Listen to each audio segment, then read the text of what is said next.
सच्चा सुख दो भाइयों की कहानी।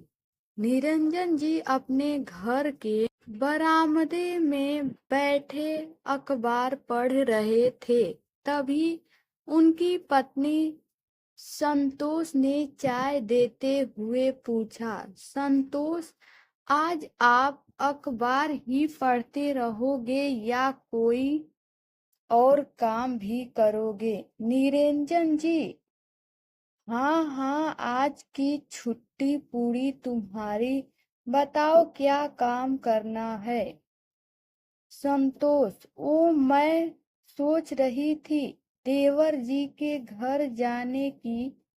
निरंजन जी, क्या राकेश के घर नहीं? मैं वहां नहीं जाऊंगा।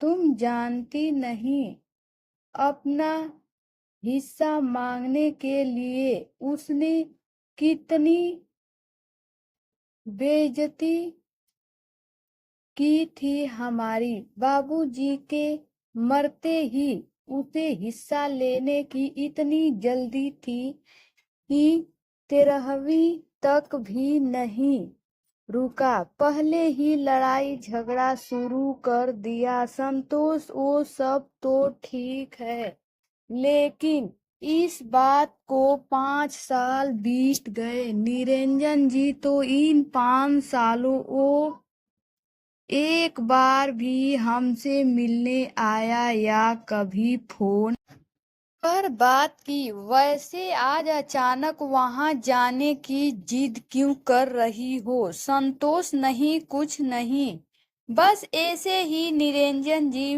मैं तुम्हें जानता है, तुम कोई काम ऐसे ही नहीं करती। सच सच बताओ, क्या बात है? संतोष, कल मुझे बाजार में उनके घर में काम करने वाली रूपा मिली थी। वह बता रही थी कि अपनी काजल को कोई बड़ी बीमारी हो गई है। महीने में 2 बार उसे लेकर दिल्ली इलाज कराने जाते हैं और 1 सप्ताह रुक कर आते हैं। निरंजन जी, क्या काजल, क्या हुआ? उसे संतोष रूपा को कुछ ज्यादा नहीं पता था।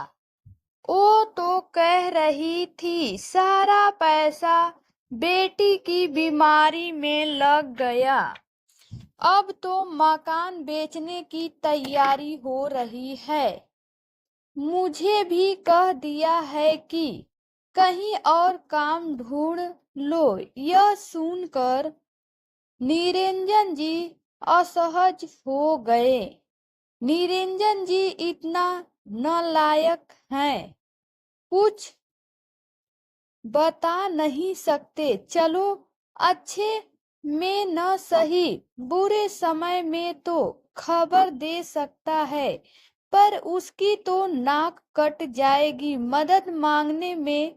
संतोष, सुनो जी, मैं तो कहती हूँ छोड़ दो पुरानी बातें, चलो एक बार मिल आते हैं। निरंजन जी, ठीक है, तुम तैयार हो? मैं गाड़ी निकालता हूँ। दोनों राकेश के घर पहुंच जाते हैं। संतोष आगे बढ़कर घंटी बजाती है। निरंजन जी कुछ पीछे खड़े थे। मधु गेट खोलती है। संतोष और निरंजन जी को सामने देखकर सकपका जाती है। उसकी आंखें सलग आती है। एकटक देखने के बाद मधु दीदी आप कहकर गले लग जाती है और रोने लगती है। संतोष, अरे रो क्यों रही है?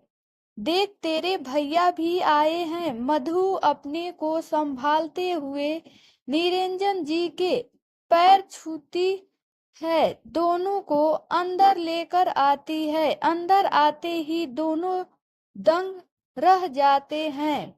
घर का आधे से ज्यादा सामना गायब था। ड्राइंग रूम में जहाँ शानदार सोफा पड़ा होता था वहाँ 2 प्लास्टिक की कुर्सियाँ पड़ी थी। दोनों बैठ जाते हैं। निरंजन जी, राकेश कहाँ हैं?